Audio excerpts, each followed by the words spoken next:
السلام علیکم و رحمت الله و برکاته. سلام رحمت برکت دلوانیا خدا لسر و توان به گلی باورمندین هجا و برومت دوی ام بزامن کو بنگه ها دین خدا لسر راستیه، لسر درستیه، لسر دلسوزیه هاتیه آوا کرن و ساز کرن. چه دبه بلا ببه دماتی دا راستی تنه به خیرجی تنه داویاوی خرابونه داویاوی ویرانبونه. ناف چد به بلا ببه دوی مرف به شکل نخوابه، دوی مرف بگوتنه نخوابه. اسلام راستی ها جیانت خوازه، دوی جیانا مرف دا راستی تی هبه، دوی حال و تفگر مرف دا درستی هبه. دما افتنه به والله فایده مرف جی چنابه. جبونا قاسي سفيان كوري عبد الله ثقفي خدای تعالى جه راضي به تبيجه مگو يا رسول الله قل لي في الإسلام قولا لا أسأل عنه أحدا غيرك.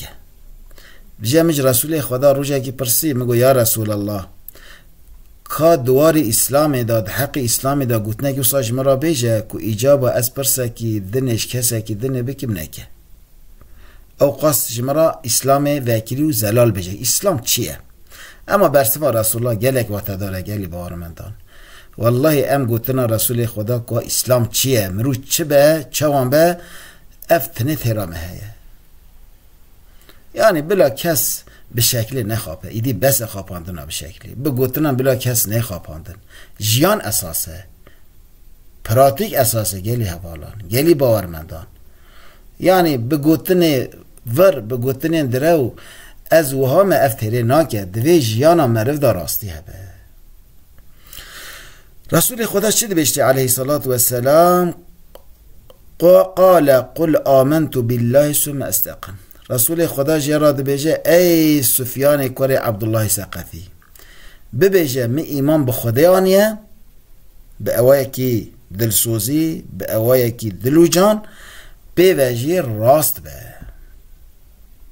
یعنی لور رسول خدا دو خالن دو نقطه گلک مهمانی اسمان یکمین ایمانه کی سالم دو یمین راست بون. یعنی گوتنا راست بونه ثم استقام گلی حوالان بری گوتنا کی کرته لی گلک حقیقتا ده هندر خدا دناو خدا دحوینه. یعنی اسلام اوه لسر دو خالن بنگهین هاتی آوا کرن یکمین باوریه کی سالم دو یمین درستی دوی مرف فروتن کرنه خدا درست به دوی مرف دوزو دعوا خدا درست به دوی مرف گوتنه خدا درست به دو تفگر خدا درست به.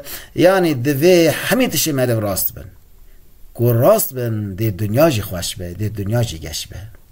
یعنی ایدی به وران به دروان به سختکاری به حیلکاری به وان تشتان تش ناشته سری. دین خدا دین راستیه گر ام بخوازن ام خلاص ببن دوی ام راست بن. خدای تعالی مل گور وی حدیث پیروز بگرینه حفظ ما شر ظالمان خائنان ببختان فساد و شیطانان کسی کو در ویان و هندر وان واکه هفنینن منافقتی دکن دریتی دکن خواهی تعالی حفظ ما شر وان بکه و ما لسر ریا حق ثابت بهیله مجریا حق جدا نکه انشاءالله امانت خدا بن بمینن ده خیر و خوشیده.